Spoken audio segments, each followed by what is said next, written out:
Hello students, today we will learn about Internet and email. Internet is one of the best technologies gifted to mankind. It has brought the entire world closer. Internet stands for International Network. It is the largest computer network in the world, connecting millions of computers. A network is a group of two or more computer systems linked together to form a global network. These computers are connected through telephone wires, modem, satellite links, or other means, enabling them to share information amongst each other. The invention of Internet has transformed our living. It has revolutionized the whole world and made computers the most effective communication tool. Communication has given rapid growth to business worldwide. Internet is a constantly evolving tool that not only contains huge variety of information but also provides new ways of interacting and connecting with people. Let's talk about various uses of Internet now. News and information. Internet provides facility to read different newspapers online and get the information regarding various topics of your interest, such as politics, sports, education, etc. It also keeps us updated with current events. Art and entertainment. Using Internet, one can watch movies, listen to songs, play games and puzzles, read jokes, stories and books online. Internet also allows us to download and purchase various such software.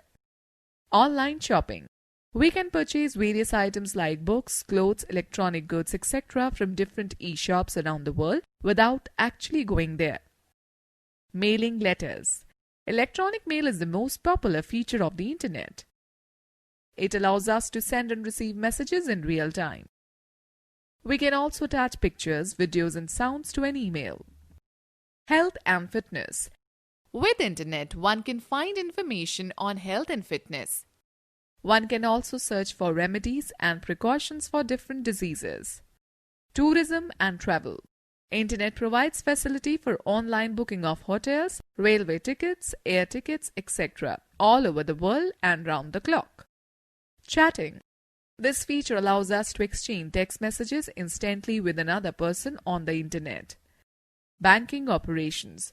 Using Internet or e-banking services, one can perform all banking operations from anywhere without visiting the bank. Video conferencing. Through video conferencing, you can communicate with other person both verbally and visually, even from the locations that are geographically apart. For video conferencing, the communicating parties need to have web cameras. Let us learn various requirements for connecting to Internet now. To connect your computer with Internet, you need a modem, a telephone line, and an Internet connection. Modem. Modem stands for modulator demodulator.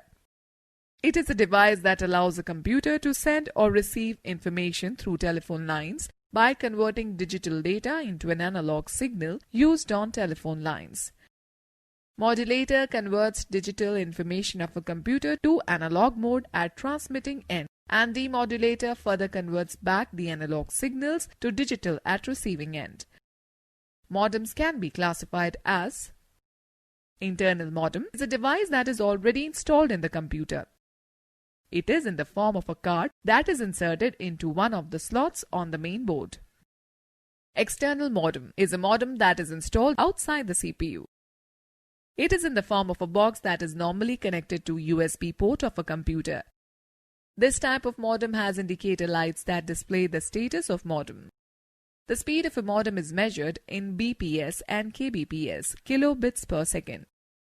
Although a modem can have a maximum speed of 56 kbps, but if the telephone line quality is not optimal, you may not get the desired outcome. PC card modem is specifically designed for laptops and handheld computers. It is similar to the size of a credit card and fits into the PC card slot on notebook and handheld computers. So no cable is required other than the telephone line connection. One can remove this modem when it is not needed. Except for its size, PC card modem is like the combination of external and internal modems. This card is powered by the computer. Students, note that nowadays it is not essential to have telephone lines for setting the Internet connection.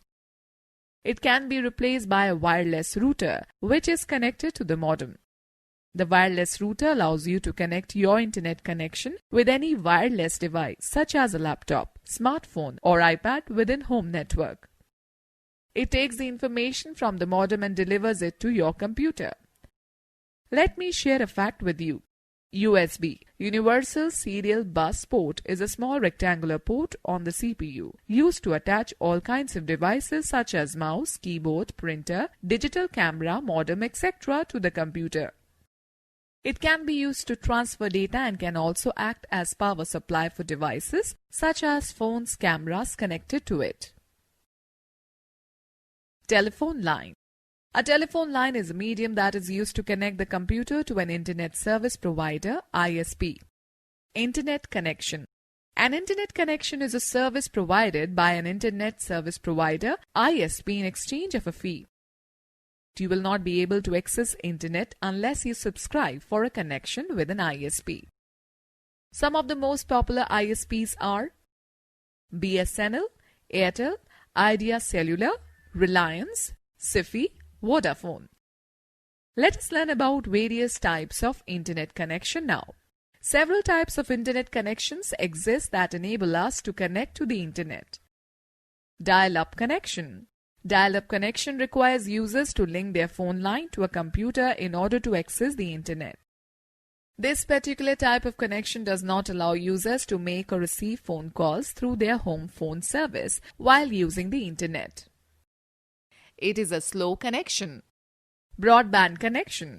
As the term suggests, this connection uses wide bandwidth, which provides high-speed internet access through various transmission mediums. It is significantly faster than a dial-up connection. Using broadband, you can share videos, download music, programs, or photos within no time. Unlike a dial-up connection, a broadband connection does not tie up your phone line, so you are free to make and receive calls while online. Cable TV connection. This type of connection is provided through cable TV lines.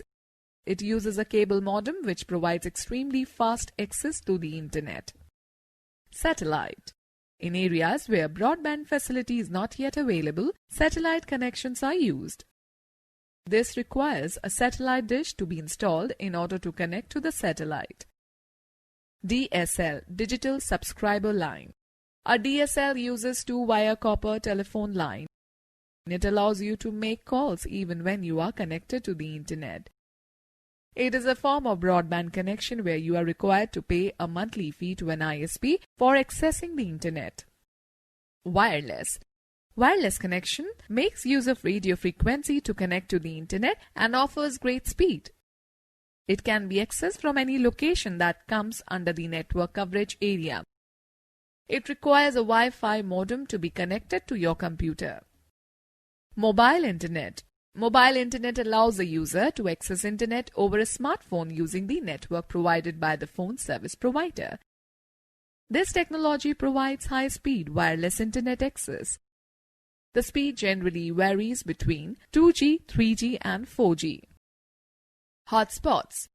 Hotspots are sites that provide wireless Internet access over short distances, approximately 20 meters. It uses Wi-Fi technology and allows the users to connect to the internet through radio waves. Hotspots can be phone-based, commercial, or free to the public and can be found at places such as airports, universities, cafes, and hotels. Now let us learn how to browse the internet and use links. Exploring the World Wide Web by following one link to another without a planned search strategy is called browsing or surfing the internet. A link can be a highlighted text, a button, or an image. When we move the cursor over a link, the cursor changes to hand. Clicking the link takes us to a web page in the website or to a different website. Students know that each website has a main page. When you visit any site, the first page that opens is called the home page. Let me describe search engines now. What do you do if you want to find a particular chapter in a book? You see the index, find out the page number, and then directly open that page. Similarly, to look for any information on internet, search engines can be used. A search engine is software that searches various web pages on the World Wide Web for particular information. It requires a user to enter a keyword related to the information to be searched and displays the search results as a list of links to the pages on which the keywords are found. Examples of search engine are Google, www.google.com, Bing, www.bing.com, Yahoo, www.yahoo.com. Let me share a few interesting facts. Jerry Yang and David Filo are the founders of www.yahoo.com. Yahoo is an American computer service company founded on March 2, 1995. Okay, let us learn how to find information on search engine now. Connect to the internet and use the desired browser. Open any search engine, example Google. Type a few keywords related to the information you want to search. For example, Cartoon Network, and click on the search button. It will display a list of websites which have the relevant information. Read the provided information and click on the link you consider the most appropriate. The website will open. Let me share a few interesting facts. Also, Paul Butchett created Gmail and it is owned by Google. Let me tell you about email feature. Email stands for electronic mail. It is a facility on the internet to send and receive messages anywhere around the world in real time. It works like conventional correspondence, but it is instant and convenient. The best part of email is that a single mail can be sent to a number of persons at a time. We can attach photos, videos, or important data along with a message. These extra files are called attachments. Let me share some interesting facts with you. The first ever email was sent by Raymond Samuel Tomlinson in 1971. Okay students, let us know more. Hotmail was one of the popular email sites. It does not exist anymore and all the Hotmail accounts have been transferred to Outlook.com. However, one can still use one's existing Hotmail.com address to access the email account. Now, let us learn about email account. In order to use the email facility on the internet, first we have to create a personal email account. We have to select a username, email address and provide a secret code, password along with our particulars like name, address, date of birth, etc. There are many websites on the internet which provide us with the facility of free email accounts. The popular sites are www.gmail.com, www.yahoo.co.in and www.rediffmail.com. Let me describe email address now. An email address consists of a username and a domain name. A username is the name of a person's account by which the server identifies him on the website. Whereas a domain name is a unique name that identifies a website on the web. Whenever we create an email account, we get an email address on which people send their mails. Every email account has a unique email address, which means no two individuals in the world can have the same email address.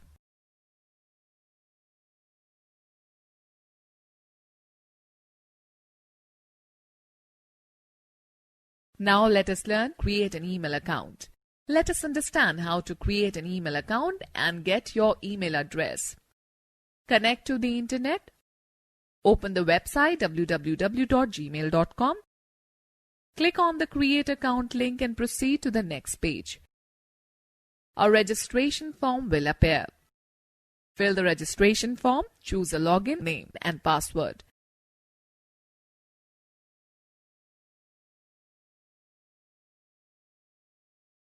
Accept the agreement.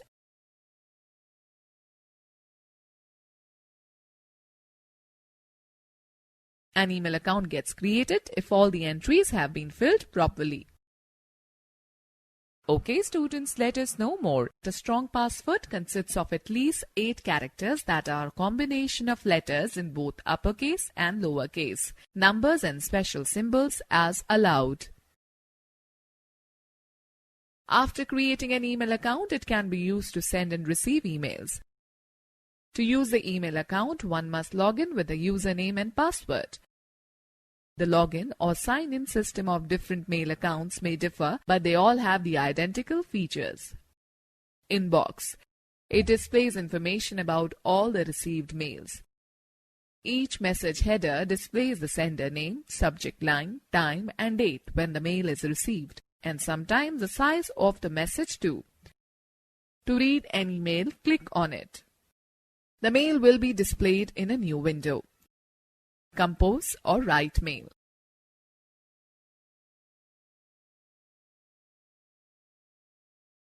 It will open a new window with the following components. 2. Here we can type the email address of the person to whom we want to send the email. CC. CC stands for carbon copy. In this field, one can specify the addresses of the persons to whom one wants to send a copy of the mail.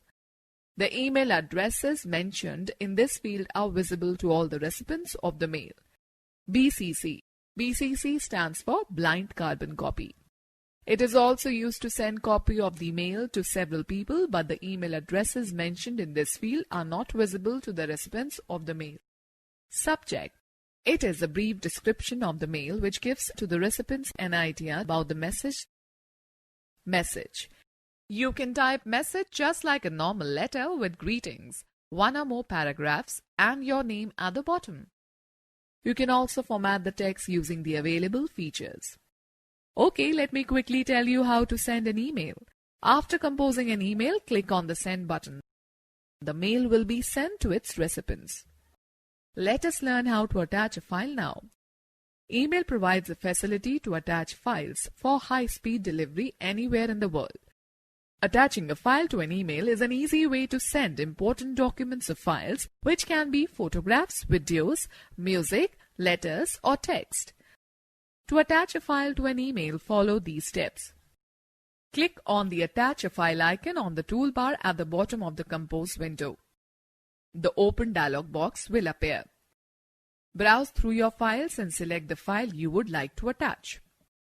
Click on the Open button. The file gets attached to your mail.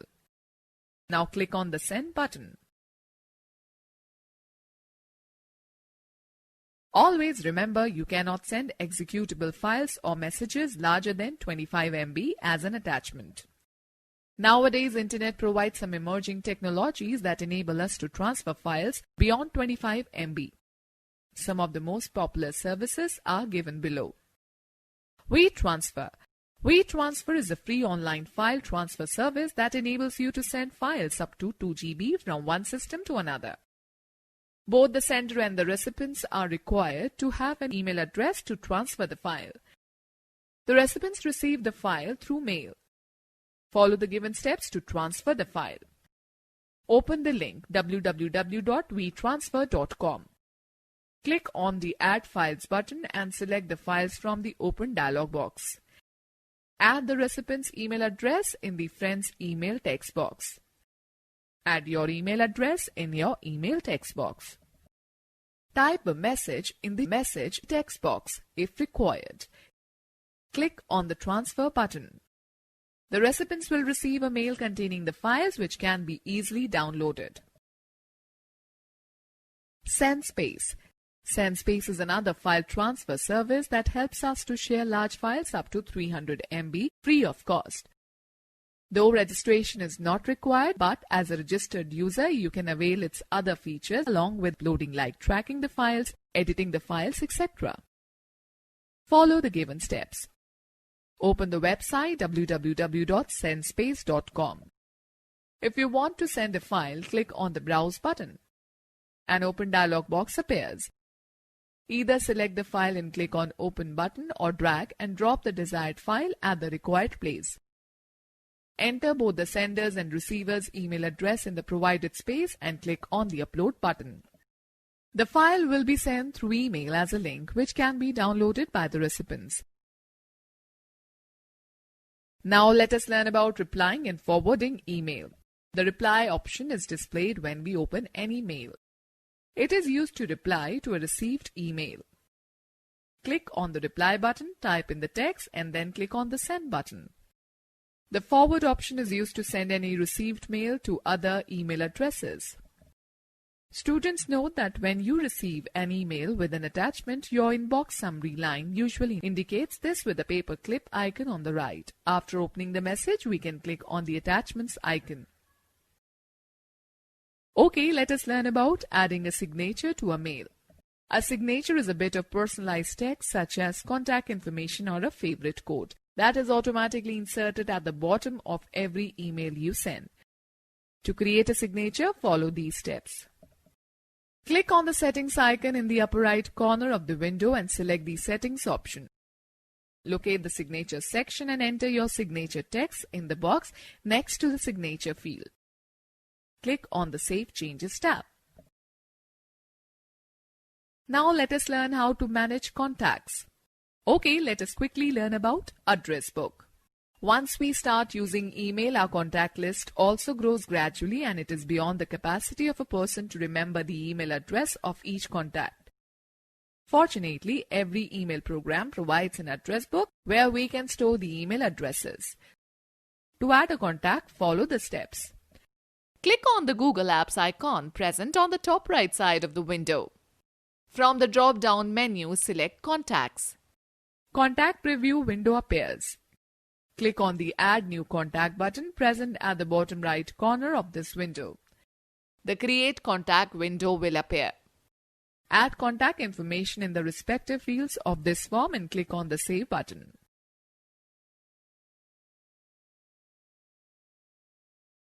Let me tell you about groups now. We can create groups wherein we can club and store similar type of contacts. Example, family with email addresses of family members, friends with email addresses of friends, office with email addresses of office colleagues, etc. Creating groups of email contact is very easy and interesting. Click on the Contacts option from the Google app drop-down menu. Contact Preview window appears. In the left pane, click on the Labels option and select Create Label from the drop-down menu. A Create Label dialog box appears. Enter the new group name in the provided space. Click on OK. You will find the new group added in the left pane. To add contacts in that group, click on the Add New Contact button.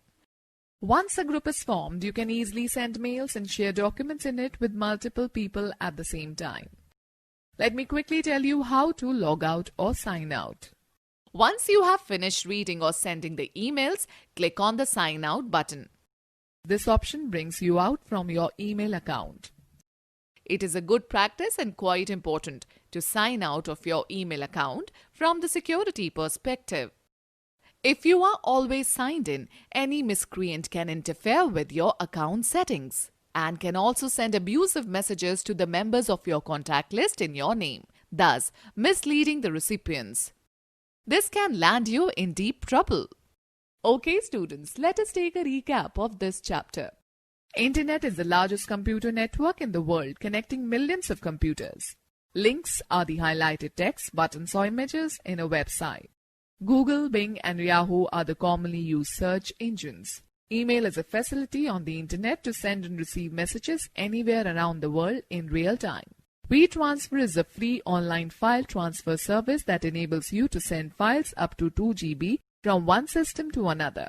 SendSpace is a file transfer service that helps us to share large files up to 300 MB with others free of cost.